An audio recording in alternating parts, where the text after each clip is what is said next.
playing online blackjack and want to try upping your odds? Well, here's a tip. Cheat cards tell you statistics for whether you hit or stand on every move.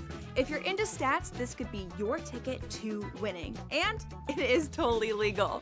Now, go get lucky.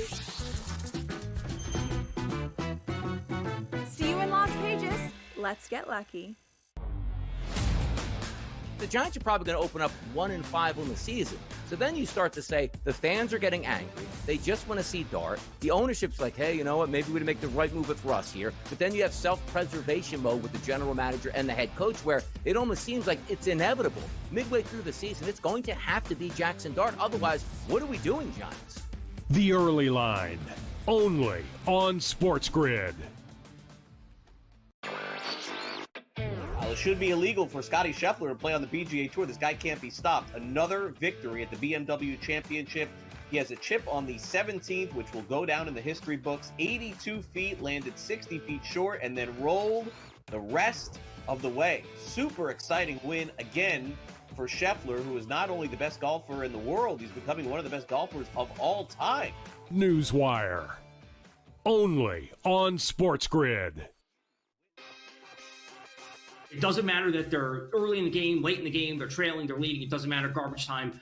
CeeDee Lamb is the guy, and we saw that even after Dak got hurt last year and Cooper Rush was under center. Targets were going to CeeDee Lamb. And when you can get 9, 10, 12, 15 targets on a game-by-game basis, he's going to rack up fantasy points every single week. Frankly, he underperformed last year. Game time decisions, only on SportsGrid.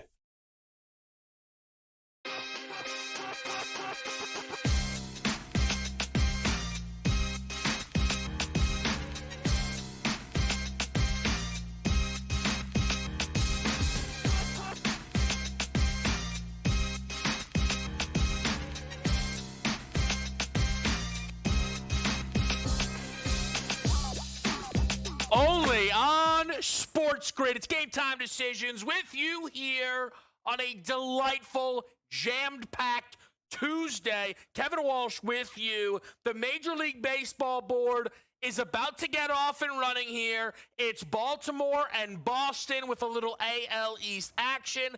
The Red Sox took the first game of that series yesterday.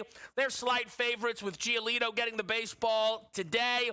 At 6:40, it's Miami, Atlanta. It's Cleveland, Tampa Bay. I am on Ronald Acuna Jr. to homer. He is one of 10 home run picks that I have here on this Tuesday night because sneaky, if you're honest, in the least mean way to baseball possible, it's really the last Dinger Tuesday. Like, we'll probably still do some Tank Tuesdays here, but if you're honest, once we hit September, it's football season. You know it. I know it. It's what it is. We'll get to all of them, but Acuna Jr. is a part of our tank team tonight. We will also bring you a Kevin 7 in the college football world. It's Futures Day. I'm still waiting on the college football future boost. My 7 favorite college football futures. We're in the national championship market. We have Heisman Trophy bets. There's a 400-1 ticket. I'm bringing the juice today. Win totals, we have you covered right here on Game Time Decisions. The WNBA with the 2-pack tonight. And that is where, once again, I will go for my best bet. Let's get you, crew, and myself, best bets on the board here right out of the gate on this Tuesday night. I'll start it off. Satu Sabally over 15.5 points, even money as well. Sabaly's missed this in 2 consecutive due to poor efficiency, a little bit lower on the minutes. I think those could uptick. We heard Phoenix vocal about having to play a back-to-back. They were rolled up by Vegas and then had to go back home and host Golden State. 25 and 27 minutes for Sabally in that game, respectfully. They've not played since Friday, so I think they're well-rested against a Sparks team who continue to win so many close games. I kind of lean towards the Mercury, but that just makes me feel even more confident in Sabaly's performance tonight. I know the scoring has been more inconsistent in this month, but you have to pick your spots, and I think this is a very good Satu Sabally spot Chris is sticking with what's working. It's an all-team total over parlay. The Jays and the Rangers each to get over the 3.5 at even money. AJ goes to the Metsies. Metsy gets the job done yesterday against the Phils. Mets have good vibes. I'm saying it. I don't know. I feel like I'm the only one who believes it. Maybe AJ does as well. But I think the Mets have good vibes. I like the pick from AJ there at a -104. Pat's going Cubbies against the Giants, laying the run line at +125. I wanted to play under in this game. Books were onto it. 7.5, little light. I was hoping for a flat 8. So I think this is an under here right now at 7.5. But I'm not on that game. Pat lays the run line with Matthew Boyd and the Cubs. Respect to Yarnell. He's not scared to veer off into different markets, and he's a little ahead of the game here because the college football season gets a top 25 matchup on Thursday before we are live with Boise State and South Florida. He's going to play under the 62.5. We can hit on that game a little bit more tomorrow. You know, I'll likely be involved. I'll tweet it out at the Kevin Walsh. You can find everything there. I will tell you this quickly. South Florida has the potential to be one of the most important teams in college football this season. I know that sounds ridiculous. I get that. But they are live to beat Boise. That is an under touchdown number now, and it is in South Florida. Boise is the projected favorite to represent the group of 5 in the college football playoff. South Florida follows up the Boise game with a trip to Florida and a trip to Miami. I would expect them to lose both of those games. And then South Florida is one of the better teams in the American, and they're going to be live in the American to win it. If South Florida knocks off Boise, gets beat by Florida, beat by Miami, and then end up winning the American, and they end up winning the American, and they're an 8-4 football team, because those first 3 games, all against ranked teams, none of that will matter in conference play. They may eliminate Boise and the American all on their own. They are a fascinating team and one that you need to watch this season. They're in a prime spot Thursday night against Boise. Now, of all the potential main event options here for tonight, we settled on Dodgers-Reds with Clayton Kershaw getting the baseball. Someone under the radar has been the caliber of season Clayton Kershaw has given the LA Dodgers. There's been a couple blips here and there, none this month, pitching to a sub-2 ERA in the month of August. Overall, he's 8-2 with a 3.13 ERA. The whip is really solid, again, for one of the great pitchers in the history of this game. He is continuing to be a great. We anticipate this is Clayton's last season. Obviously, that's what the All-Star game was about. And you look at the game tonight against the Reds. Can Cincinnati get a couple of hits off of them? It's possible.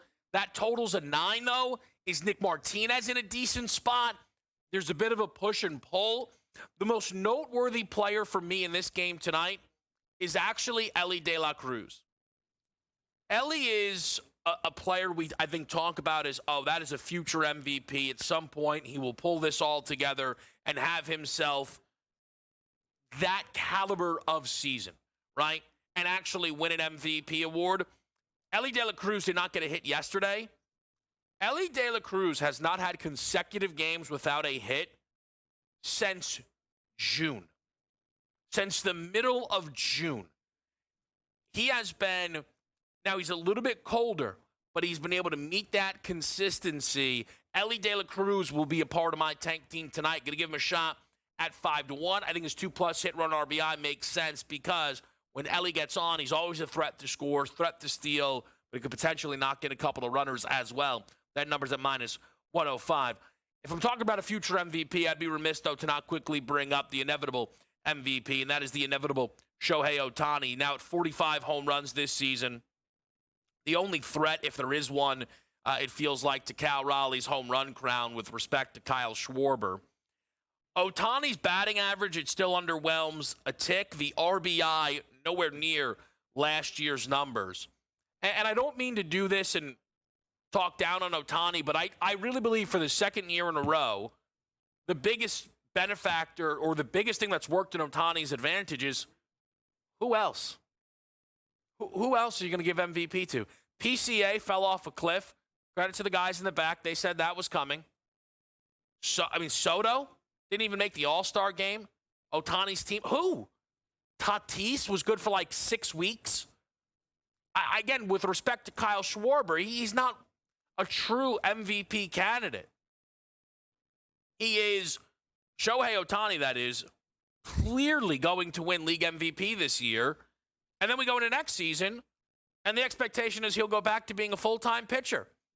It'll be a fascinating one to watch next year. This year, the fascinating one to watch, it's the American League MVP race between Cal Raleigh and Aaron Judge. We'll talk about that a little bit more next, plus the full tank team on this Tuesday night.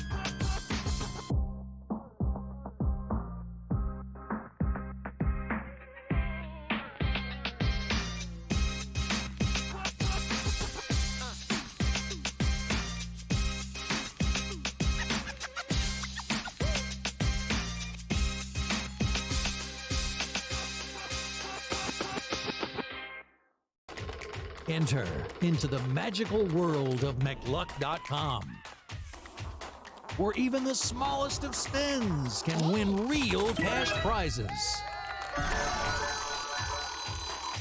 Adventure into over 1,000 of the best Vegas-style slot games. So what are you waiting for? Unlock your free welcome offer today. Join the fun where winners play and players win.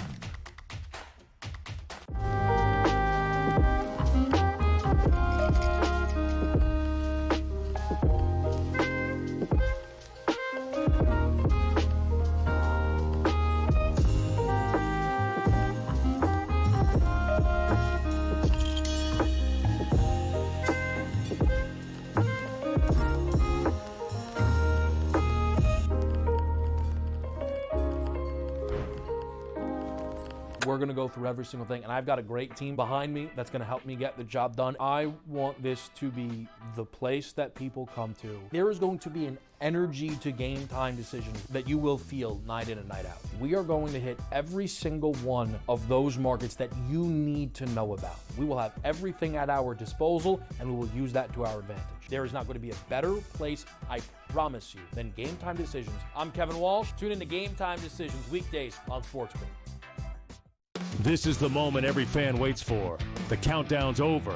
The road to kickoff has begun. Play is here to stay. I'm not going to name names, Kevin. From win totals to player props, from division races to MVP debates, we've got eyes on every camp and data feeding 24/7, breaking down every angle across the league. Every pick, every edge, every line that matters. SportsGrid. Your road to kickoff starts now.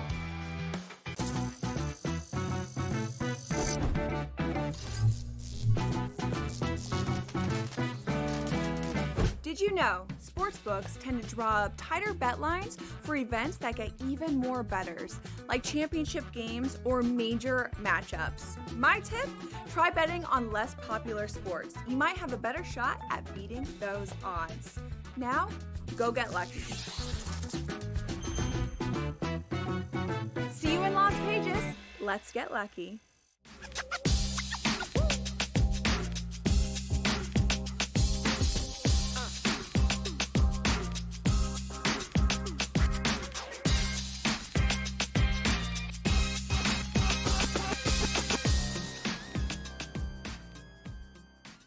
Live to right here on SportsGrid. It's Game Time Decisions. Let's continue to get involved with the Major League Baseball board, where tonight perhaps you're looking for a home run from either Aaron Judge or Cal Raleigh, and a home run could go a long way for either one of these guys in the American League MVP race. The market right now has them even at -110. How did we get here?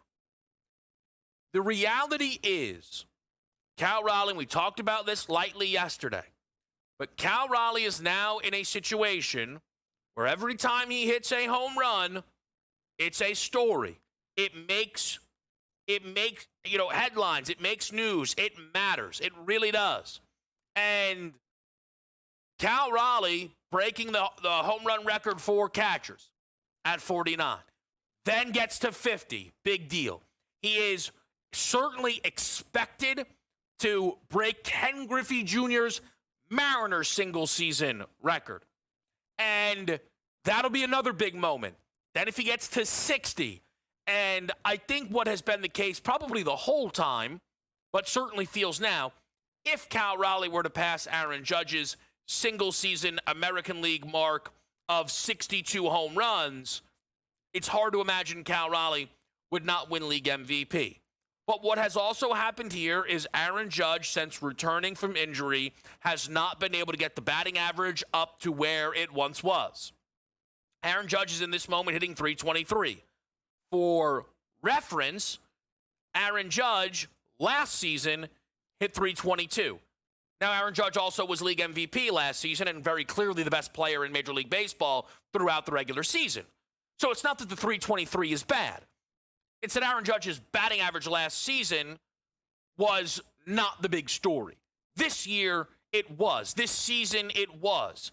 He's still actually on pace to lead Major League Baseball in batting average.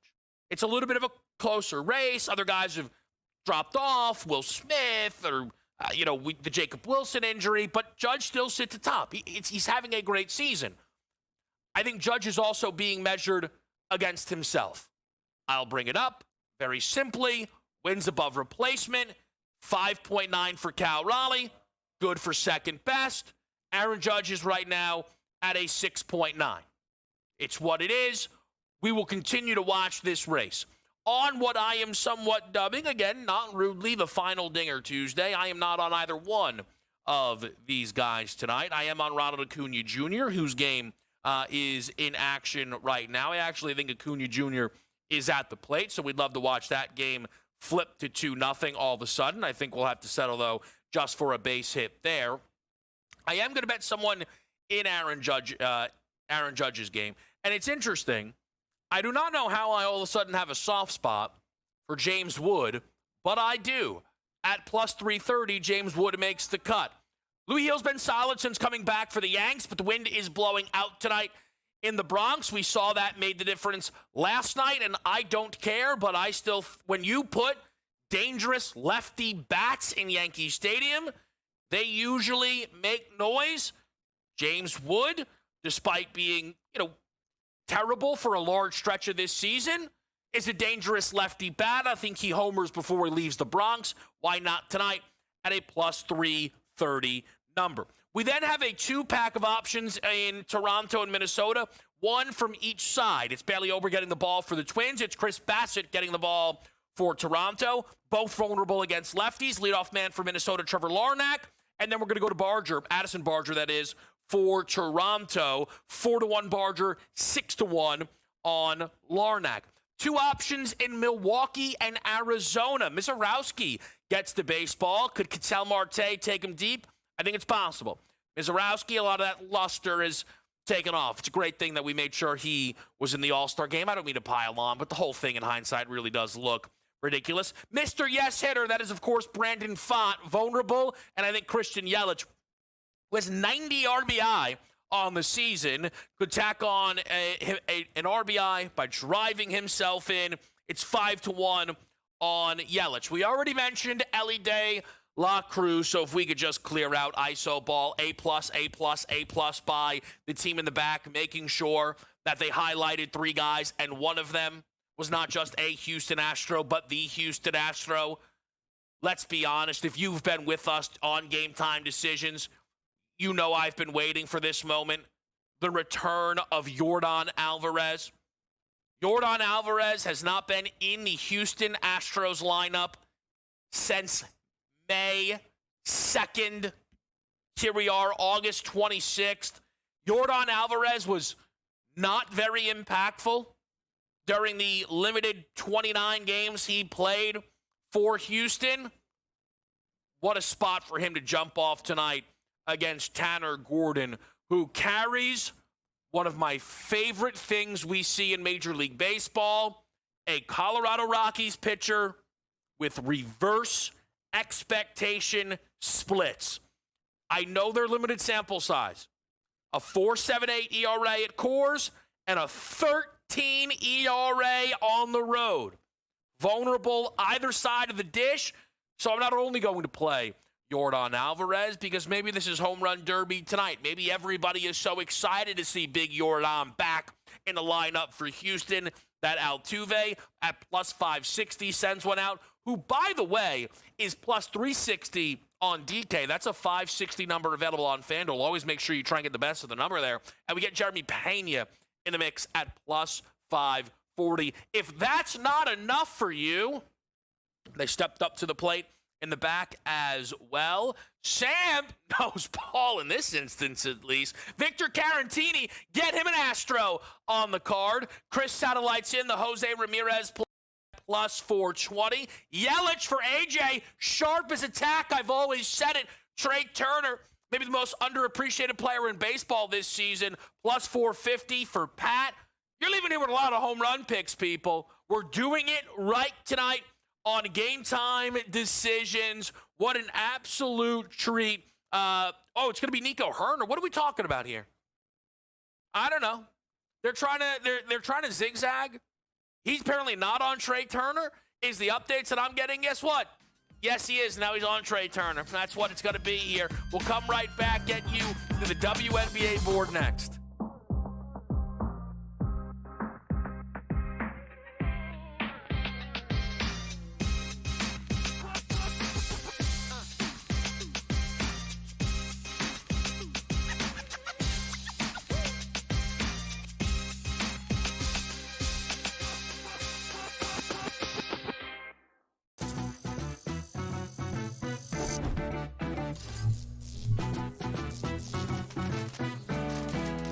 Playing online blackjack and want to try upping your odds? Well, here's a tip.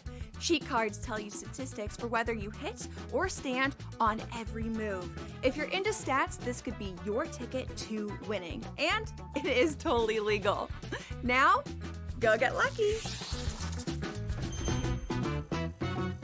See you in Las Pages. Let's get lucky.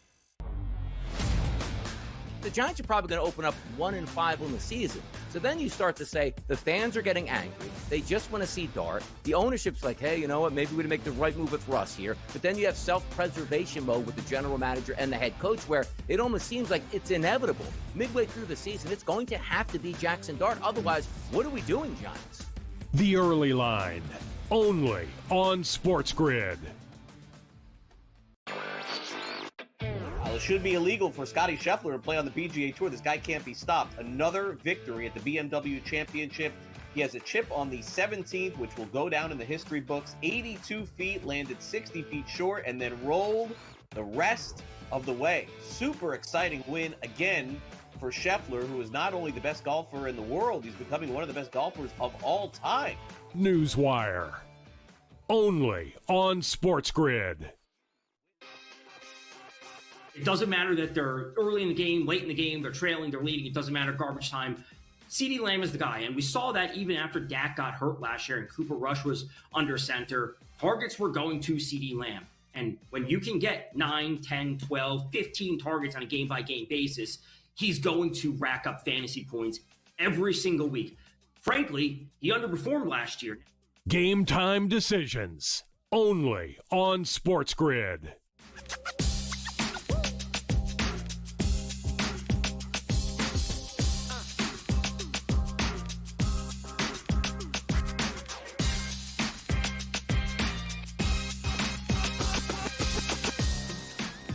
Game Time Decisions here on a Tuesday night. We have the U.S. Open ongoing. Not much doing here. Kind of a quieter night on this Tuesday. Venus grabbed a set yesterday, which was certainly good for her. Alcaraz did the job in straight sets in his opening match. The WNBA yesterday featured another Vegas Aces victory, their 11th in a row. It comes with Jackie Young leading the way with 22. They win despite Aja Wilson not getting a double-double, 18 points on 18 shots. And I think that is fantastic news for Vegas. because A'ja Wilson has not had consecutive games without 30 since the beginning of August. She's not had consecutive games. I mean, she's averaging like 26, 27 a game over this win streak. Now, at this point here, and they will need, they being Vegas, a very good performance out of A'ja Wilson tomorrow night against the Atlanta Dream. The winner of that game will be the 2 seed. For the moment, I know I am putting a lot of emphasis on something that will be momentarily, but for Vegas, again, for those of you who are with us on the show, you understand this. For those who maybe just drop in for the WNBA, the Vegas Aces, prior to this 11-game win streak, were a 500 team who just lost a game by 53 points. So to flip this season around like this has been incredible. And if Vegas beats Atlanta, they will get off a week. That is a Wednesday night game. They do not play again until what is actually the opening night of the NFL season on a Thursday, where they go to Minnesota. If they go to Minnesota, still on a 12-game win streak, it'll be a great measuring stick moment for Vegas. It will end up being A'ja's opportunity to steal the MVP away from Napheesa Collier. For anybody who has been tracking this MVP market, it felt like A'ja was going to become inevitable. You look at those numbers, you think, whoa, what happened? Fee kind of returned out of nowhere and didn't skip a beat. Her first game in nearly a month was against Indiana over the weekend. She scored 32 points, paired it with 9 rebounds on 70% shooting, and looked her usual excellent self. Now, does this mean that Napheesa Collier is going to play in the remaining 7 games? I don't know. Does she need to? Probably not. I would say Fee maybe only needs to play in 4 of them, but she has to, I would say, play in that Vegas game. That head-to-head could very much be the solidifier for that race. On tonight's slate tonight, I lean towards Indiana. I'm not running to the window, though. We have seen Seattle time and time again have letdown spots. The Fever starting to feel the absence, it almost seems, of Caitlin Clark more and more and more. They had done such a good job of steadying the ship in her absence. At one point, 5 over 500 at 17-12. Since then, they have lost 6 of 8 with a win against Connecticut in overtime. Nothing to brag about. And then beating up on the Chicago Sky. The Fever, though, at home, I think in a decent spot. Should be a good environment. Caitlin Clark announced her Nike signature logo. They're selling out the shirts at the stadium. So I think it could be a big night there for the Fever. But I prefer Satu Sabri over the 15.5 points at even money. I think it's a good spot for the Mercury. I think it's a very, very good spot for Satu Sabri against an LA Sparks team who I am not fully believing in. I give them a lot of credit for turning their season around, but I don't fully believe in. Now, we're going to hit a quick commercial break, but when we come back, we are lucky enough here on a day as busy as this to get Adam Kaplan here, a longtime NFL insider, to try and understand everything that's going now, right? Oh, it feels like a lot of the dust has settled. So what does that mean for the markets? What can we trust? What do we know in New Orleans as they pick Spencer Rattler? What do we know out of Dallas? As today, Brian Schottenheimer's like, yeah, MRI came back. Micah Parsons never been healthier. So there's a lot still going on within the National Football League, and we get help parsing through it all with NFL insider Adam Kaplan after this commercial break. That is next, right here on Game Time Decision.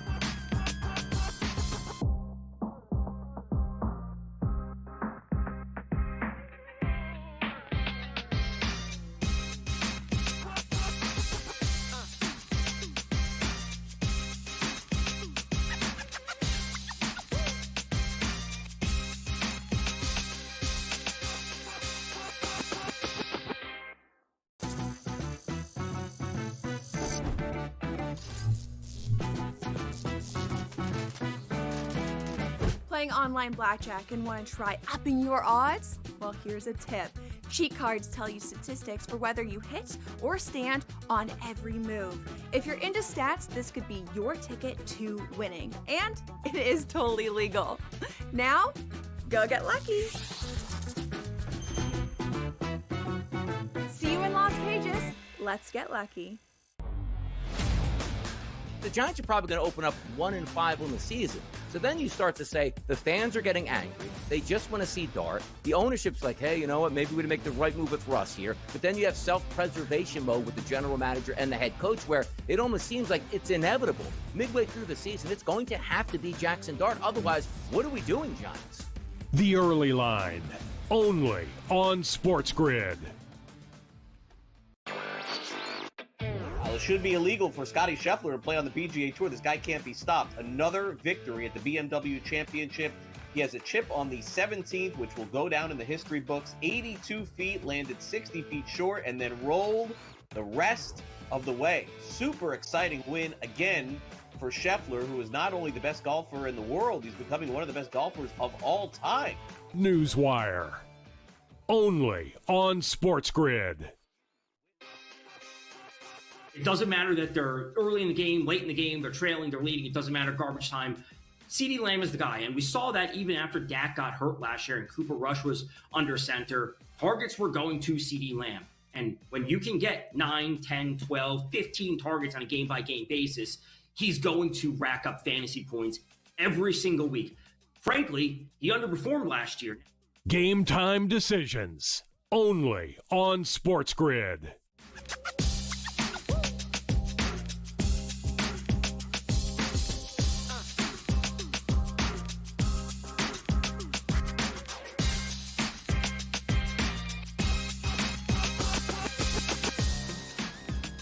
Game Time Decisions is live on a Tuesday night here. The baseball board is off and running. We're keeping our eyes on everything going on here. Yes, runs first inning in Cleveland, Tampa Bay. Yes, runs first inning, Miami, Atlanta. So we've got some movement here right now. Trevor Story with the first home run on this slate in Boston. We will keep our eyes on everything happening. But it was a busy, busy day in the National Football League, which is why we bring in NFL insider Adam Kaplan to the show. And Cap, I'll just start with so many bullets flying. Was there a piece of news that caught you by surprise today? I wouldn't say it's surprise, but let me explain something, because I think what happens when you see a second-round pick cut, not traded, who was in a recent draft, like the Colts cut Juju Brents, who they were very high on at one point. That kind of caught my eye, but getting information on this, I understood. He's been hurt a lot. He just did not get to the level, Kevin, that they thought he would. Good player, by the way. He could be claimed off waivers tomorrow. Now, waivers run at 12 p.m. Eastern. Now, you have to look at it also. If he's not claimed, he's been hurt a lot. Salary matters when you claim players off waivers. But folks have to understand, teams just don't wake up and say, we're going to cut this player. There's always a reason why teams move on in a trade or they waive them. Now, players who are waived have less than 4-year experience. If you've played 4 years or more, the contract's terminated, you become an immediate free agent. So if someone who is terminated today, have their contract terminated, right now they could sign with any team. If you're on waivers, you have to wait till 12 p.m. Eastern to sign with someone. And I think what's interesting, right, Cap, is, there's some guys that are maybe moved on from it. It gives a guy a boost here, a boost there. I think trades are always where it feels like we maybe get a little bit more clarity. So in your estimation, are there still potentially big trades we could see done between now and the start of this NFL season? It rarely happens. Now, your Eagles, and Howie Roseman's done this twice. With C.J. Gardner-Johnson in 2022, Gardner-Johnson was arguably certainly one of the best nickel defenders of the National Football League. So Howie Roseman, the Eagles GM, made a trade a week before the season started, and he got Gardner-Johnson from the Saints because they were not going to extend his contract. Going back to 2016 or 17, I don't remember the exact year, and it was either one. The Eagles traded for Ronald Darby, remember, from the Bills. The Bills did not think he fit in their defense. They got Jordan Matthews, who did very well as a slot receiver with the Eagles under Chip Kelly. And Ronald Darby helped the Eagles win a Super Bowl. So, yeah, you don't see a lot of movement in terms of trades after the initial 53. By the way, there's no such thing as final 53. That never happens. We call it the fluid 53. You will see moves on Wednesday, Thursday, next week. But as far as trades, they rarely happen. You never want to rule it out. And by the way, Howie Roseman bringing him up again, man, I don't want to say he was defiant, but he's like, hey, listen, we're still looking. And Howie's got, I think, he started this offseason really with 13 draft picks. Now, when I say that's for next year, they're going to have their 3 compensatory picks plus 10. Now, I know through a couple trades, they may only have 12, only 12, and nobody uses 12 draft picks. But that's a team I would watch, no question about it. And talking to personnel people, Kevin, around the league, they sort of, what they do is they look at what they have. Now they're at 53 until at least 12 p.m. tomorrow. They see who's out there, and they continue to talk. Now, don't forget the trade deadline is in late October. If clubs are not comfortable with what they have, they're going to make moves. When I first started covering the league, Kevin, in the early 2000s, man, you would not see any trade, very few trades at the trade deadline. But not only Howie, but so many younger GMs said, hey, could you move this back? Because we're not sure about the roster. It used to be in early October. Now the trade deadline is now late October. Why? Move back 3 weeks? Because clubs need more time to evaluate their rosters. Well, speaking of trades, we know that right now when a player says they want a trade request, they actually just want a new contract. Exactly. And 100%. Jacoby Myers is the latest to try this tactic. I think you try and see if there's anything circumstantial that maybe this guy will actually get traded. The timing of the Jacoby Myers trade request is obviously very different than McLaurin or, Hendrickson, which was, much longer. What have you heard, if anything, Cap, around Jacoby Myers and Las Vegas, who would be an impactful addition if somebody was actually able to trade for him? Yeah, and Myers is on a contract drive. I believe he's on the final year's deal. Here's the thing. With Bowers being their number one pass target, you got to understand that when Myers was brought in, it's because of Josh McDaniels. And Josh coached him earlier in his career with New England. And Josh McDaniels is long gone, as we know. And Myers is strictly a slot receiver. They drafted Besh in the second round this year. He could play inside. His targets are going to be down. His role's not going to be the same. And you can understand Jacoby Myers, by the way, pretty good football player, very underrated guy. Not a speedster, he's an inside player. But there's just not a big market for slot receivers, to be honest with you. And it's not like he's making a little bit of money. He's making decent coin. And look, you mentioned it, Kevin. I want to get to Hendrickson and Terry McLaurin and the others. Whenever there seems to be a deadline, you and I were talking about this off the air, and I want people to understand this. Clubs don't typically make any decisions on contracts until they have to, until something's going to happen. What's the deadline? Well, getting ready for week 1. Clubs that aren't playing on Thursday, like Dallas and Philly, are playing next Thursday, so they had more urgency to get things done a little bit earlier. But if you've got a contract dispute with a player, you start really preparing this week. You're going to want these guys on the field. And Hendrickson got his deal done. We'll get more into that a little bit later. And Terry McLaurin, because there was something there. They got to start to prepare for the regular season. This is the fascinating piece of this, though, Cap, right? That, you were listing these guys, and they've all made trade requests, and nobody has been dealt. And we'll get into Micah Parsons, and there is not a person alive who thinks that Micah Parsons is going to be traded, right? And it feels like the Parsons one is getting about as ugly as maybe it can get, and yet still nobody thinks these guys are going to be traded. So it's a very odd place we're in right now within the National Football League. Where are you on Parsons? I still have this feeling that he misses week 1 under some circumstances here. Again, I'm not a fool. I'm not going to tell people he's not going to be a Dallas Cowboys. What evidence would I have of that? It seems like it drags out long enough he might miss a game. What are you hearing around Parsons in Dallas? To me, Kevin, he's going to have to sign this week or report and just live with it for now, and not get the extension for him to be ready for next Thursday. By the way, the true practice week for next week is Sunday, Monday, Tuesday walk through, and then they fly to Philly and they play Thursday night. You really need him in this week. yes, he's been with the football team. He knows what's going on. He knows everything because he's there. He's had a hold in. He wasn't a holdout where he's away from the club, so they know what kind of shape he's in. The MRI was clean on his back. But on your point, Kevin, there becomes a point where it's one thing to be in condition. It's another thing to practice. And you don't want the guy having a hamstring strain, having something happen. Remember with Chris Jones, not too long ago, about 3 years ago, he didn't want to play in week 1, and they lost that game. I think it might have been to Detroit, without looking. I think it was Detroit at home, the home opener, something like that. But the bottom line is, I think you're on the right path here. But I'm not willing to say he's not playing. He's got to get in there before Monday. That's the bottom line. But I will say this before we move on. No one who knows what's going on really believes Michael wants to be traded. He just wants a new contract. And the only way you send a message, Kevin, is you ask for a trade, and then you go from there. Well, it is a situation that a lot of these stars have been put in. McLaurin gets paid. Hendrickson gets paid. We'll talk to Adam Catlett about that after the break right here on SportsGrid.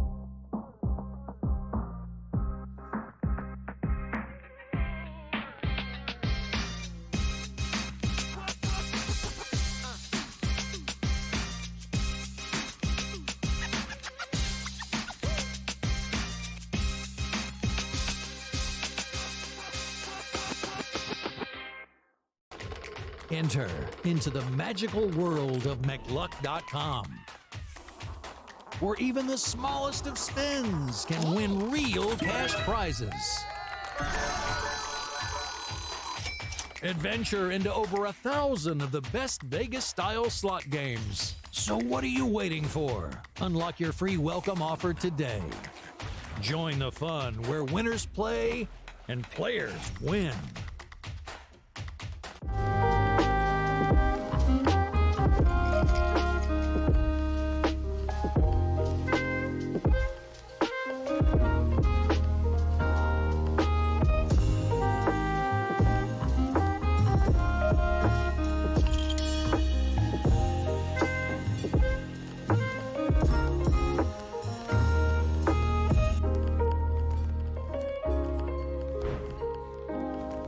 We're going to go through every single thing, and I've got a great team behind me that's going to help me get the job done. I want this to be the place that people come to. There is going to be an energy to game time decisions that you will feel night in and night out. We are going to hit every single one of those markets that you need to know about. We will have everything at our disposal, and we will use that to our advantage. There is not going to be a better place, I promise you, than Game Time Decisions. I'm Kevin Walsh. Tune in to Game Time Decisions weekdays on SportsGrid. This is the moment every fan waits for. The countdown's over. The road to kickoff has begun. Play is here to stay. I'm not going to name names, Kevin. From win totals to player props, from division races to MVP debates, we've got eyes on every camp and data feeding 24/7, breaking down every angle across the league. Every pick, every edge, every line that matters. SportsGrid. Your road to kickoff starts now.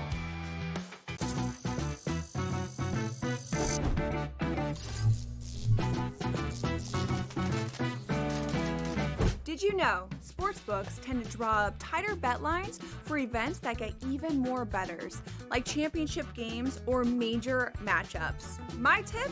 Try betting on less popular sports. You might have a better shot at beating those odds. Now, go get lucky. See you in Las Vegas. Let's get lucky.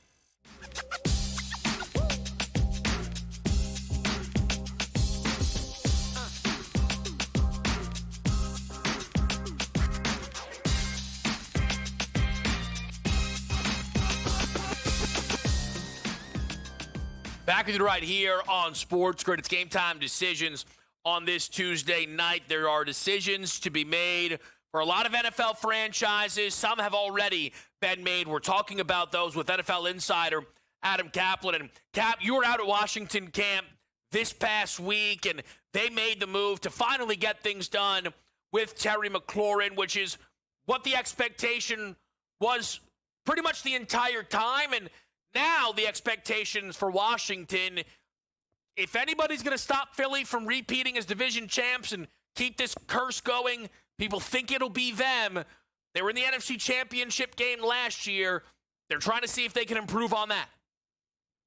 Yeah, being with Washington last Thursday, it was funny. I'm not criticizing anyone with Washington at all, but and again, they were not looking to trade McLaurin. They wanted him back. He wanted to be back, and good for both sides to get the deal done. But he was there at practice, which was a good sign. But without him, Kevin, it's Deebo Samuel, who's really not a true outside receiver. He's more of a jumbo slot who you can move around for matchup purposes. They simply had no one to replace him. They're not very deep at receiver. Now, they're very deep at tight end, by the way. And Cliff Kingsbury's a phenomenal offense coordinator. He's great with personnel. But McLaurin had some leverage here, and he used it as much as he could. But there was never, ever given a thought they'd trade him. That just was not going to happen. I give Adam Peters credit and Josh Harris, the owner, credit. You never heard any bad talk about Terry, who's, by the way, one of the classiest guys ever. He didn't do anything like Jerry Jones did, ironically in the same division, having a contract dispute. They handled it with class, and they got it done. As angry as Terry was in the offseason about not getting his deal, he got his deal. All's well. But I could tell you without McLaurin, Kevin, it looks like a different receiver core. They're just not very deep at receiver. That's something to think about on the future markets, comparatively to Philly, who's deep at receiver, by the way. Now, they have issues. They have at least five new defensive players who are going to start. They've gotten younger, which you love, but they've got issues at second corner, being an Eagles fan. Edge rush is a problem. By the way, with Washington, it's a problem. That division, I don't agree with the odds makers here. The odds makers, depending which book you look at, Eagles could be minus 140, minus 145. My line would be Eagles minus 110. I think it's that much tighter than the books do. The Philadelphia Eagles' schedule is certainly difficult, and we know how tough it is to repeat as division champs within the NFC East. One thing, Cap, if it's going to become tricky for Philadelphia, perhaps it's once again losing their offensive coordinator, Kellen Moore, now in New Orleans today, finally named the starting quarterback. That is going to be Spencer Rattler. I'm curious because we talk about this with a guy like Jackson Dart. Is he going to start? Is it inevitable? We know Cam Ward gets the job right away. Tyler Shuck doesn't come with the fanfare, but should anybody who maybe is going to bet the Saints in the futures market expect at some point Tyler Shuck is the quarterback for a long amount of time in New Orleans despite losing the job? Listen, here's the bottom line. He's going to start some games this season. Now, the question is what week. There's a reason why, depending which book you look at, they're the 32nd graded team. Shaky quarterback situation, some issues on defense. You got a new coaching staff. They're kind of a new beginning. Derek Carr obviously is retired.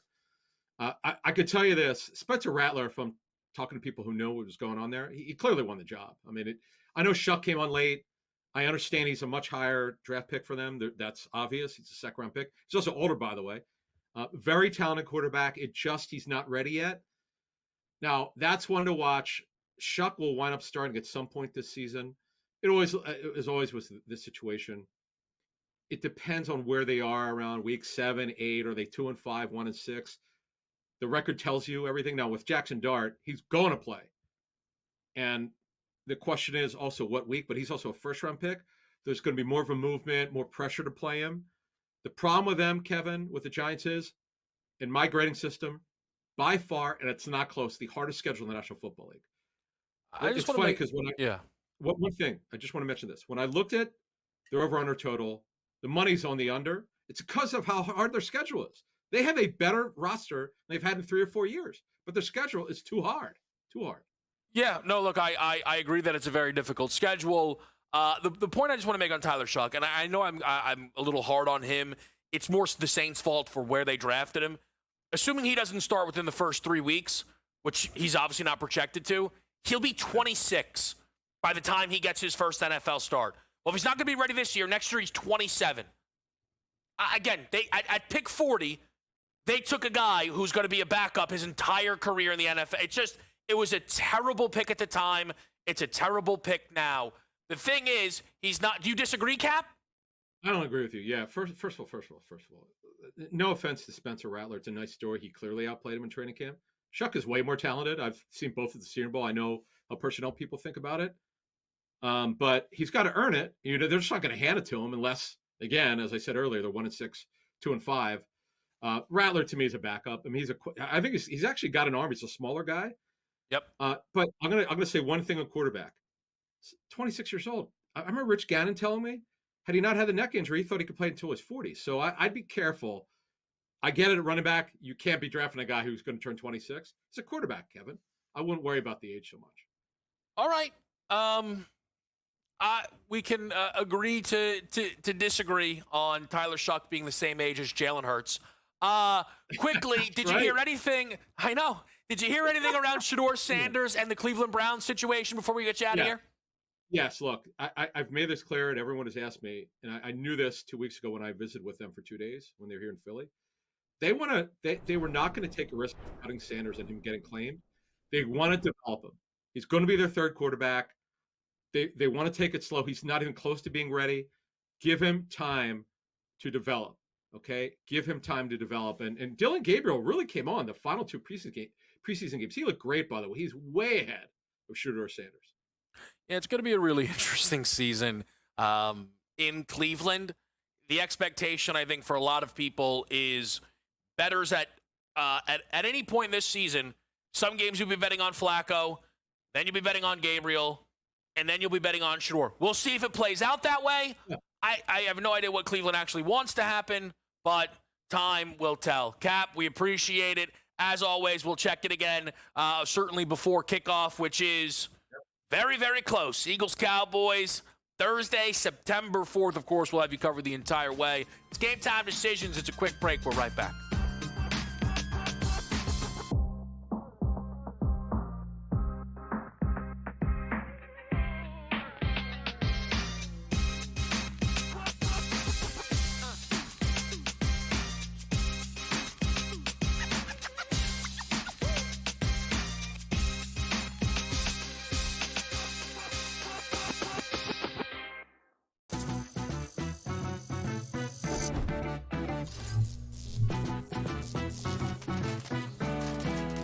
Playing online blackjack and want to try upping your odds? Well, here's a tip. Cheat cards tell you statistics for whether you hit or stand on every move.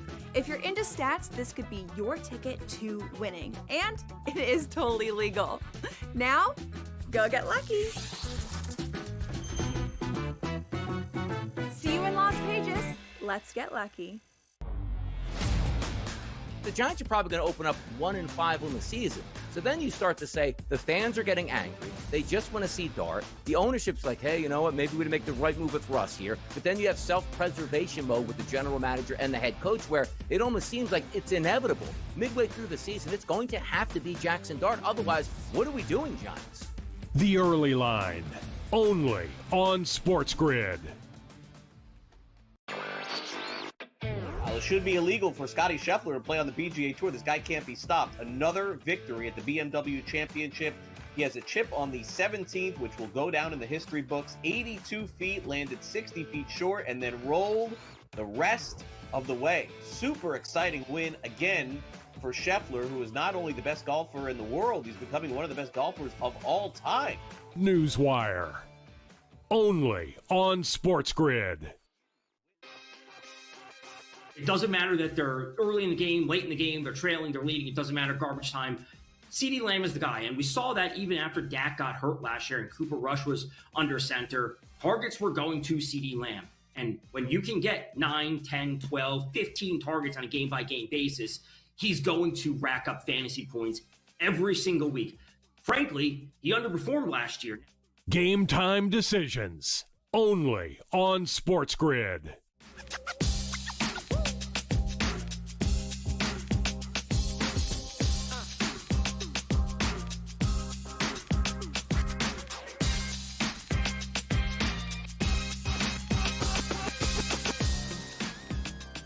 Game Time Decisions on a Tuesday night. Kevin 7, typically we do at 7, but it was a big day in the National Football League, so we're going to break this up here now over the next 15 minutes.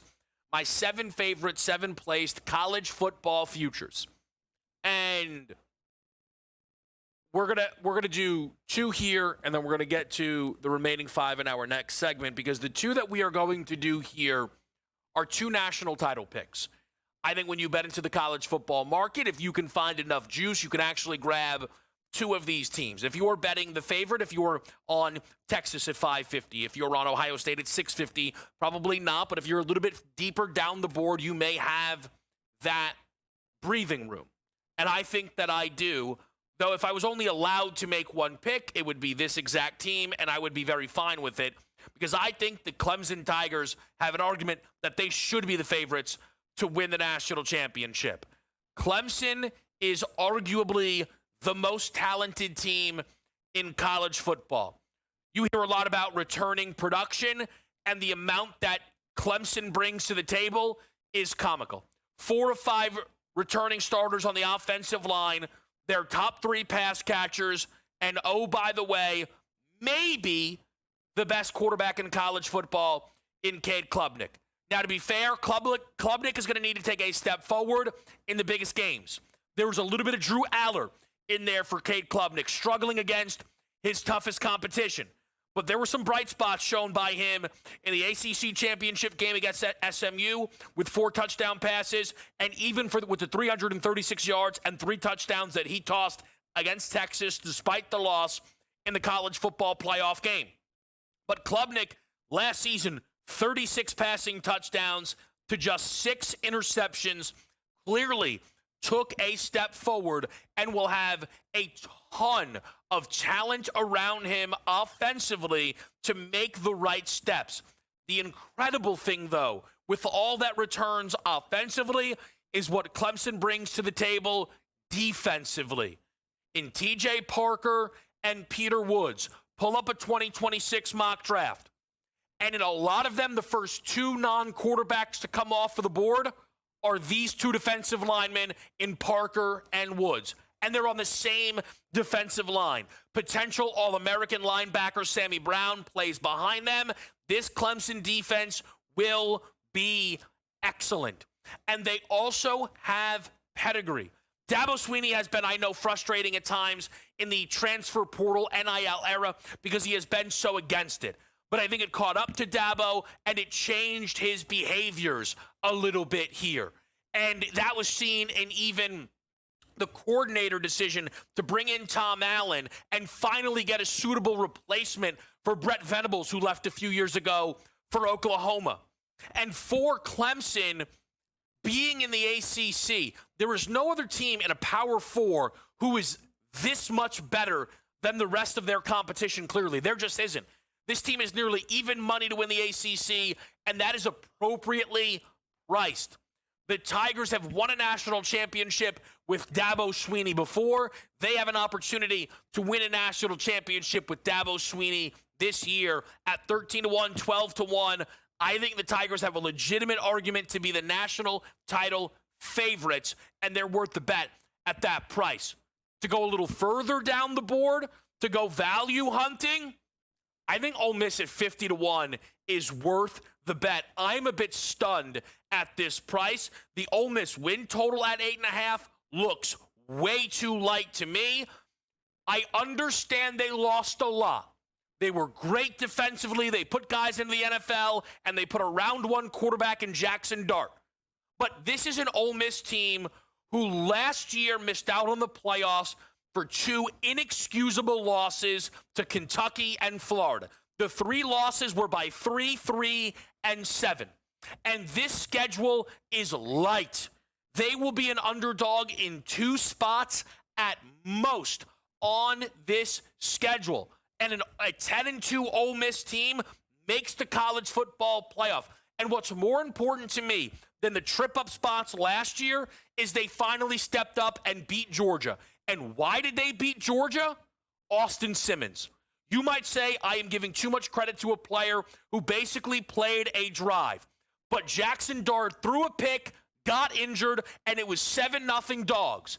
And in comes Austin Simmons, who throws a touchdown, or who led a touchdown drive, converted a big-time 4th down on that drive, and has all the upside in the world. Ole Miss at 50-1 is fantastic value in the national championship market. The rest of Kevin 7 is next.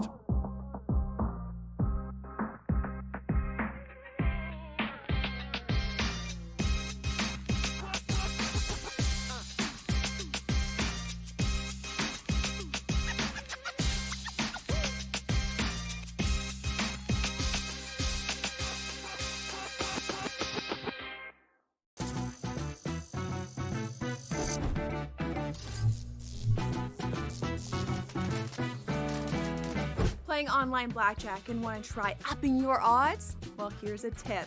Cheat cards tell you statistics for whether you hit or stand on every move. If you're into stats, this could be your ticket to winning. And it is totally legal. Now, go get lucky. See you in Las Vegas. Let's get lucky. The Giants are probably going to open up 1-5 on the season. So then you start to say the fans are getting angry. They just want to see Dart. The ownership's like, hey, you know what? Maybe we'd make the right move with Russ here. But then you have self-preservation mode with the general manager and the head coach where it almost seems like it's inevitable. Midway through the season, it's going to have to be Jackson Dart. Otherwise, what are we doing, Giants? The Early Line, only on SportsGrid. It should be illegal for Scottie Scheffler to play on the PGA Tour. This guy can't be stopped. Another victory at the BMW Championship. He has a chip on the 17th, which will go down in the history books. 82 feet, landed 60 feet short, and then rolled the rest of the way. Super exciting win again for Scheffler, who is not only the best golfer in the world, he's becoming one of the best golfers of all time. Newswire, only on SportsGrid. It doesn't matter that they're early in the game, late in the game, they're trailing, they're leading. It doesn't matter garbage time.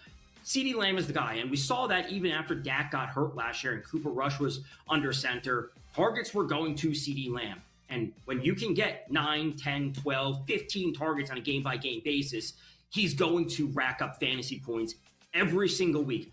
Frankly, he underperformed last year. Game time decisions, only on SportsGrid.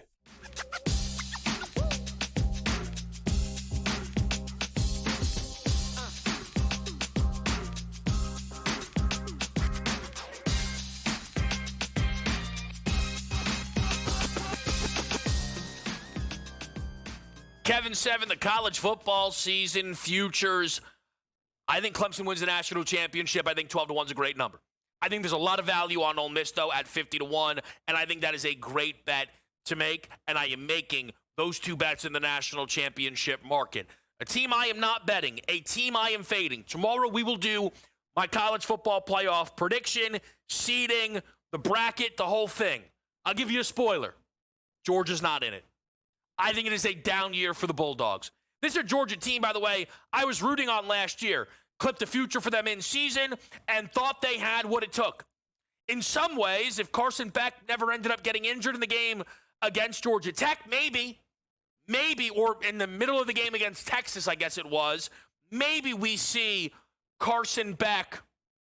Yeah, we see Carson Beck and the Bulldogs win a national championship. But I didn't see enough from Gunnar Stockton. Yet that's still the quarterback here for Georgia, who just doesn't have the stars that I feel we are typically used to. There's some guys, Zachariah Branch, the transfer, Oscar Delp, the holdover, whether, holding on the defensive side of the ball. I get it, but I look at the schedule. And to get plus money on the under 9.5 for a team that I think loses to Texas, I get it's home between the hedges. I got you. Sark owes this football team a loss, and I think it's coming. There's a 6-game window for Georgia. At Tennessee, home against Bama, home against Kentucky, at Auburn, home against Ole Miss, and in a neutral site, as always, for the cocktail party against Florida. I believe they lose 2, if not 3 of those games. It is a down year for the Dogs. Give me under 9.5. Give me a big-time ticket on the Liberty Flames to make the college football playoff at plus 1260. The odds to go undefeated.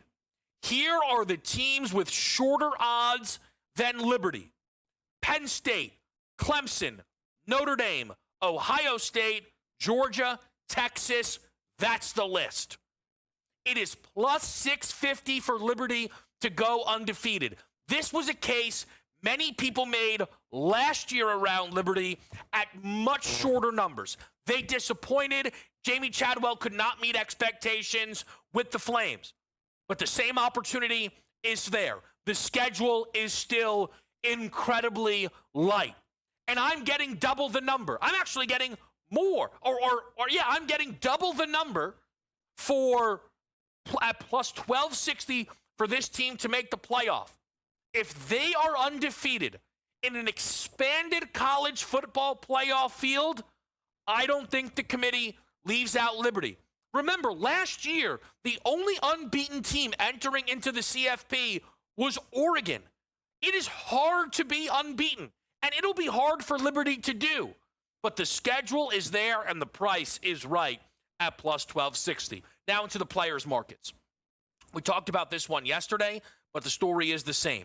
Give me Jeremiah Smith under 1150 and a half season-long receiving yards. Remember, regular season. So last year when he lit up Tennessee for 100 and then Oregon for 187, that does not count. That does not move the needle. Last season, Jeremiah Smith ended up with 934 regular season receiving yards. That is 200 yards away from this listed number. And I understand there will be a notion that he is another year better. That is true, but it is going to be tenfold. The focus that is put on the player many call the best player in college football. Again, and I have a lot of breathing room here. In order for Jeremiah Smith to go over that number, he needs to average 96 yards per game in the 12 games. And if he happens to miss a game, we talk about injuries with the season-long NFL props, it could factor into the college game. Because realistically, if you're Ohio State, you expect to make the playoff, you'll be cautious with a Jeremiah Smith. If there's something potentially nagging, you're not going to have him run out there on the road against Purdue. And that's the type of game where you're banking on a 200-yard game. If Smith missed a game, he needs to average almost 105 yards per game to clear this number. Give me the under on one of the best players in college football, 1150 and a half for Jeremiah Smith. Now to the Heisman Trophy market, and I need to make this clear. But the last two Heisman trophies have been about individual excellence. Jaden Daniels bucked a trend at LSU 2 years ago when he won the Heisman Trophy despite not being in the race for the SEC championship, despite the fact they lost every single big game that they played, because statistically, it was arguably the best season we had ever seen at the quarterback position. Yes, he ran it up against every bad team they played. I don't want to relitigate those arguments. But the reality is, in an expanded college football playoff field, Jaden Daniels wouldn't have made it. He wins the Heisman Trophy. Travis Hunter and Colorado didn't make it. He wins the Heisman Trophy. And you might say, well, what Travis did was special. What Ashton Genty did was special, who fits this notion that I'm going for anyway. The tiebreaker could have been playoff. Nobody brought it up. So what I'm simply saying is, at some point, because we're dealing with big tickets here, these next two numbers, at some point, these top dogs, there could be a moment where it feels right. Arch, Klubnik, those are the top two guys who are more interesting to me. Maybe Dante Moore of Oregon. Maybe there will be a moment, but I'm not betting them out of the gate because the Heisman Trophy in recent times now is not best quarterback, best team. It's statistical excellence, which Utah's Devin Dampier could potentially offer up. Devin Dampier, last season, ran for nearly 1,200 yards and 19 rushing touchdowns. He plays quarterback. In the last 4 games, Devin Dampier ran for 9 touchdowns. 207, 127, 193, and 101 were his rushing totals. Rushing totals. He'll have better players around him at Utah, a better offensive line. His offensive coordinator comes with, so he's staying in the same system. And I think the Utes can win the Big 12. So I think a 60-1 number on Devin Dampier is a delightful way to enter the market. However, it is not close. It is not close to the biggest number that we are delivering to you in the Heisman Trophy market. How's 400-1 on Pittsburgh's Desmond Reed? If you're saying who, I get it. Why don't you do yourself a favor and enter a college football fantasy draft where Desmond Reed is the first overall pick? Not Jeremiah Smith, not Ryan Williams, not Arch, not Cade, not Jeremiah Love. Desmond Reed, who has a legitimate chance for 1,000 rushing and 1,000 receiving. He's the best weapon on Pittsburgh. You can look through the preseason All-American teams, and the all-purpose is Desmond Reed. First-team All-American. This isn't a random guy. And now I don't think Pittsburgh can be 5-7, right? And Desmond Reed win this. I think Pittsburgh's going to be good. I think Pittsburgh's going to smash a 6.5 win total. And I'm getting 400 to 1 on the first overall pick when an award right now is favoring statistical anomalies. Desmond Reed is 250 to 1 at a shop that I'll tell you right now, we here, the team, requested they post. And another book said, you know what? Here's 400 to 1. And we said, yes, please. We'll take another serving. Desmond Reed, 400 to 1.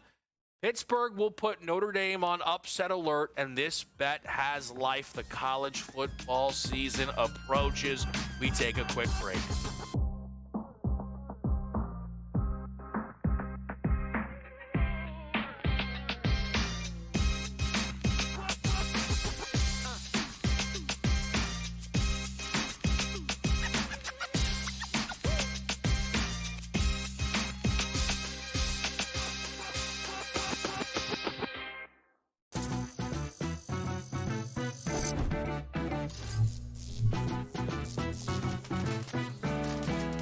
Playing online blackjack and want to try upping your odds? Well, here's a tip.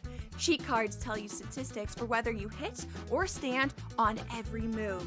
If you're into stats, this could be your ticket to winning. And it is totally legal. Now, go get lucky. See you in Las Vegas. Let's get lucky. The Giants are probably going to open up 1-5 on the season. So then you start to say the fans are getting angry. They just want to see Dart. The ownership's like, hey, you know what? Maybe we make the right move with Russ here. But then you have self-preservation mode with the general manager and the head coach where it almost seems like it's inevitable. Midway through the season, it's going to have to be Jackson Dart. Otherwise, what are we doing, Giants? The Early Line, only on SportsGrid. It should be illegal for Scotty Scheffler to play on the PGA Tour. This guy can't be stopped. Another victory at the BMW Championship. He has a chip on the 17th, which will go down in the history books. 82 feet, landed 60 feet short, and then rolled the rest of the way. Super exciting win again for Scheffler, who is not only the best golfer in the world, he's becoming one of the best golfers of all time. Newswire, only on SportsGrid. It doesn't matter that they're early in the game, late in the game, they're trailing, they're leading. It doesn't matter garbage time. CeeDee Lamb is the guy. And we saw that even after Dak got hurt last year and Cooper Rush was under center. Targets were going to CeeDee Lamb. And when you can get 9, 10, 12, 15 targets on a game-by-game basis, he's going to rack up fantasy points every single week. Frankly, he underperformed last year. Game time decisions, only on SportsGrid.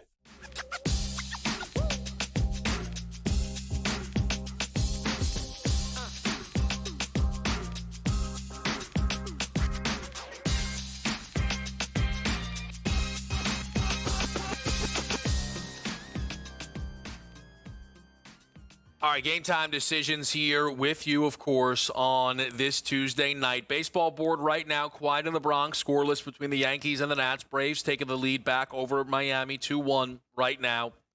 It's 3-0 Blue Jays, scoreless in Queens between the Mets and the Phillies. Some other games are about to just get underway.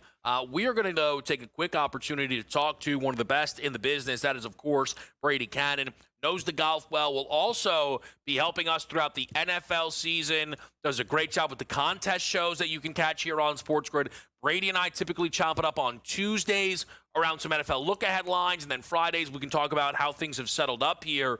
But Brady, I just want to quickly, Tour Championship, I know you were on Tommy Fleetwood. Can you just, what was your big takeaway from the Tour Championship? And a kudos to you for backing Tommy Fleetwood after heartbreak was not that far in the rearview mirror. Yeah, thank you, Kevin. I just felt like and I was on Russell Henley too. And both of those guys, I was feeling pretty good coming down the stretch with either one of them having a good chance to win. But my handicap going into the event was, I always want to find good horses for courses. And I think in the playoffs, you really want to lean on guys that are in good current form. Really both of these guys, Tommy Fleetwood and Russell Henley, maybe have had the best years of their career. Of course, Henley won a signature event, Bay Hill, the Arnold Palmer Invitational. Both of these guys really have been in good form throughout the entire season. Henley's last 6 starts coming in didn't have worse than like a 17th and had a couple of runners up, and they were all in signatures and majors and playoffs. So he was hot. Again, Tommy's been good all season long. He's got more top 5 finishes than Scotty Scheffler has wins. And so I felt if I'm not going to bet Scotty at plus 180 or whatever he was, I think these are the two guys that can pose the biggest threat to him. And that turned out to be true. I also read a very interesting article. If they would have not have changed the format, if they would have gone with the starting strokes, which, by the way, Scotty Scheffler himself called silly. And in theory, I think it works. Okay, let's give the guy who leads in points some sort of advantage, but it just didn't play out very well. It was very anticlimactic. If they would have done the starting strokes again this year, Scheffler would have clipped Fleetwood by a shot. So it's good that they changed that, because good for Tommy, man. I mean, the outpouring of support that he received from his peers, both Europeans, Americans, just absolutely awesome. And I'm really happy for him. Yeah, I think it is well said. And I think the eye of the golf world turns towards the Ryder Cup. And look, there's a lot of excitement around this thing. I know that there's been, some of those tweets that go viral. It's like, oh, what a great weekend we have. And it's just this incredible college football board. And they're throwing the Ryder Cup in there. And because even though it's going to be great, football games, people are going to be betting and interested in the Ryder Cup. Have you started to, get any opinions together on the Ryder Cup? Well, yeah, I actually made a bet. I think it was last night or the night before. I also saw a rumor on social media today, and I wouldn't be surprised at all if it's true, that Sam Burns may have received a phone call from Captain Keegan Bradley about, hey, I'm going to pick your, I don't know what the phone call said, but if Sam Burns is indeed a guy that Keegan Bradley is calling upon to be one of his captain selections, then absolutely it makes a bunch of sense. I would expect that Sam would probably make the team. The bet I made, though, was on Europe. I bet the European side at plus 145. That's the best price I've seen. I've seen plus 135. I've seen plus 125. But I was able to find plus 145. And, you might say, oh, that's easy. Europe always wins the thing. Well, that's not true.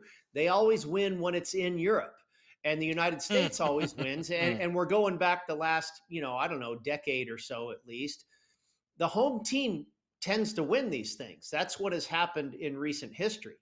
And Bethpage is definitely a golf course that is built for American bomber power type players. But I just think what turned me to the European side, aside from the fact that they kind of relish in the Ryder Cup more than we do, was the fact that we had two longtime European Ryder Cup members just win tournaments in the FedEx Cup playoffs, Justin Rose and Tommy Fleetwood. So there's a couple of guys that are red hot, just beat a bunch of Americans in these FedEx Cup playoff events. And if you look at their roster, Rory McIlroy, Robert McIntyre, Tyrrell Hatton over from the Live circuit, Tommy Fleetwood, Justin Rose. I mean, they have a very good team. Nikolai Højgaard, Rasmus Højgaard. We've seen what kind of years those guys have had this year. They are big hitters that can handle Bethpage. And oh, by the way, we haven't even mentioned that guy, John Rahm, who's pretty good. So I thought plus 140. And I'll tell you what, you look at the United States team, J.J. Spaun, rookie. Xander Schauffele, been injured all year. Let's see, Colin Morikawa hasn't been exactly red hot. Maverick McNeely, is he going to get a captain's selection? Brian Harmon hasn't had a great season. So I kind of like the look of the European team better right now, Kev. Yeah, I think it's totally fair. I think there's one thing that is really interesting to me. So I'll do this quickly. We're going to keep right around. We're going to do some NFL win totals. Of the last, I don't know, maybe since I've been covering golf with all, you and Cam, and I don't understand anymore. I think maybe my favorite thing is Scotty winning gold at the Olympics. Because it's the most like, I am that guy thing to me he has done maybe during this incredible run. And the reality is, so often these guys are playing for money. And I'm fine with that. My point is, that's a whole different thing, and it mattered. I adore the idea of Scotty Scheffler, clearly the best in the world, being like, listen, you're not dragging me down, all right? I don't lose. I do not, and I know he's only one guy, but there is something, and that's why I think you're seeing this investment in the Ryder Cup this year, because certainly here, Brady, right, the best in the world is our guy, right? So I think there's going to be a lot of excitement around this tournament. It's in New York, you can't have that's why Americans are fired up too. I mean, it's going to be a big deal. And I'm excited as I've been in a long time for the Ryder Cup. Awesome. We're going to close this out. A couple of NFL win totals with Brady after the break.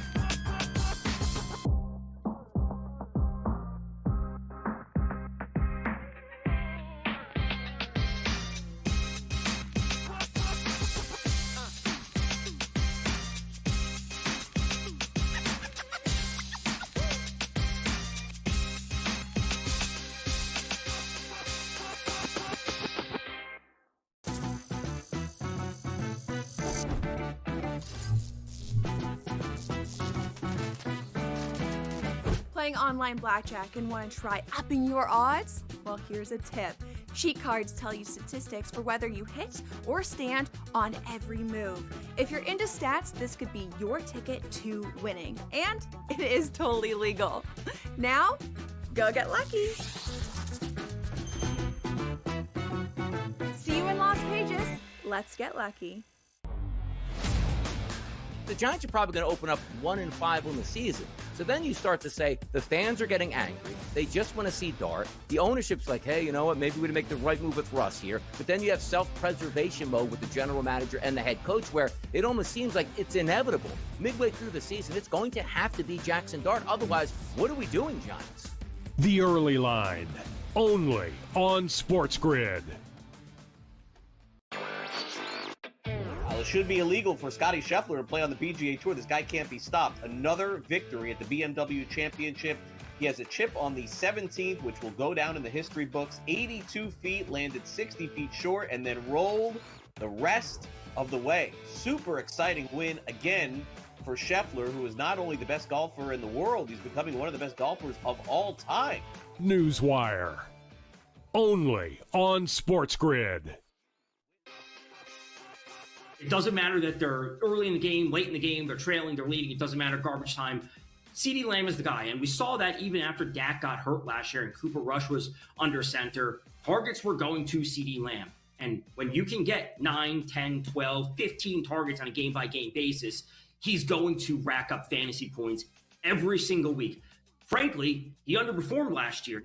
Game time decisions, only on SportsGrid.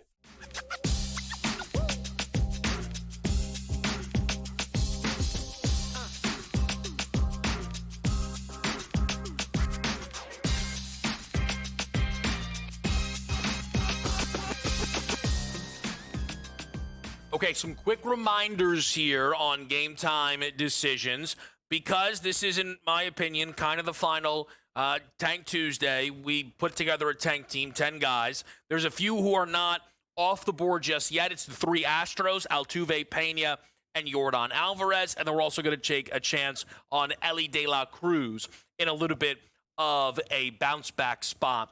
My favorite bet tonight in the WNBA, it is Satu Samali over the 15.5 points. It's a nice bounce-back spot with this team getting a little bit extra rest. Maybe the uptick in efficiency comes against the Sparks team that is still not very defensive-oriented there. And at even money, I think she can get over the 15.5 and a half. It's been a busy day here. It's been a fun day on Game Time Decisions. We stepped into the college football futures world in a big way.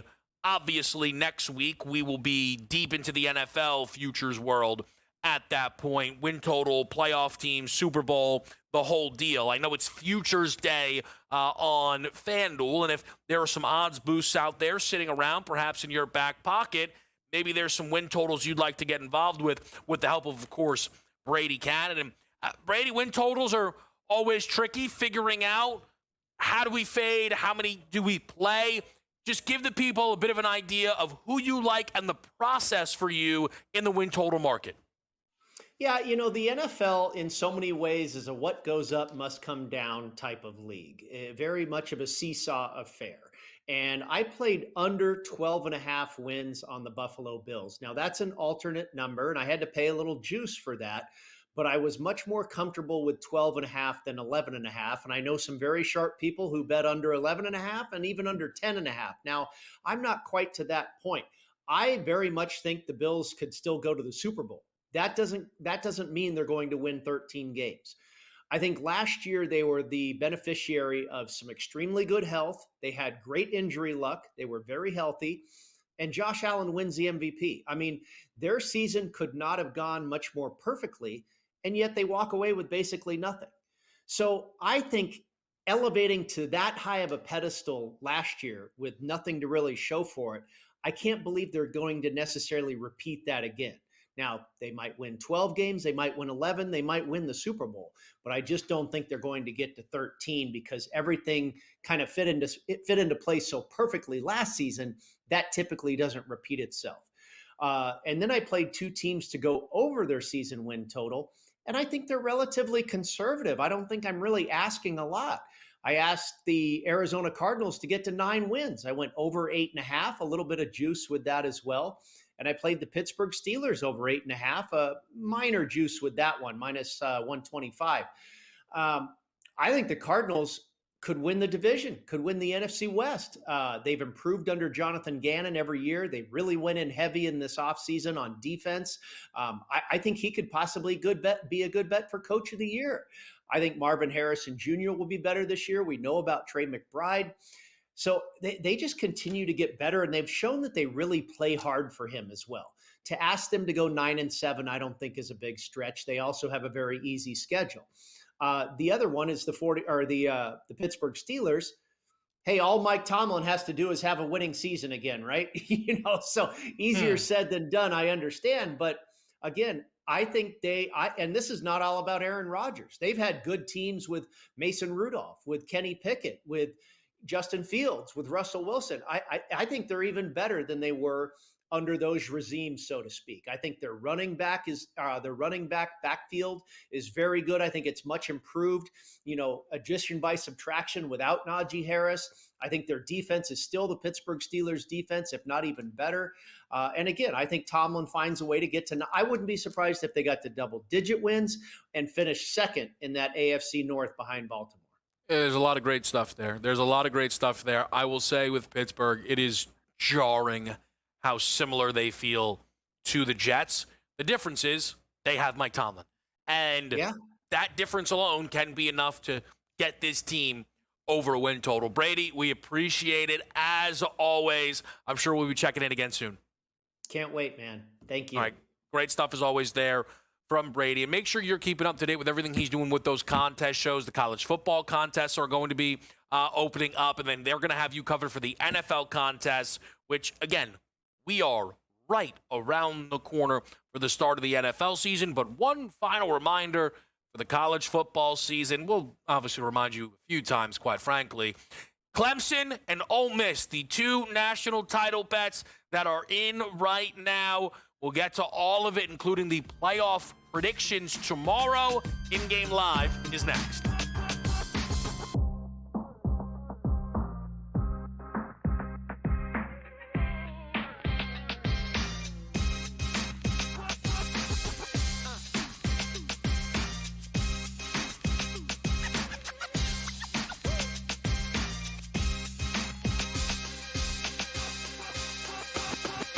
The moment every fan waits for.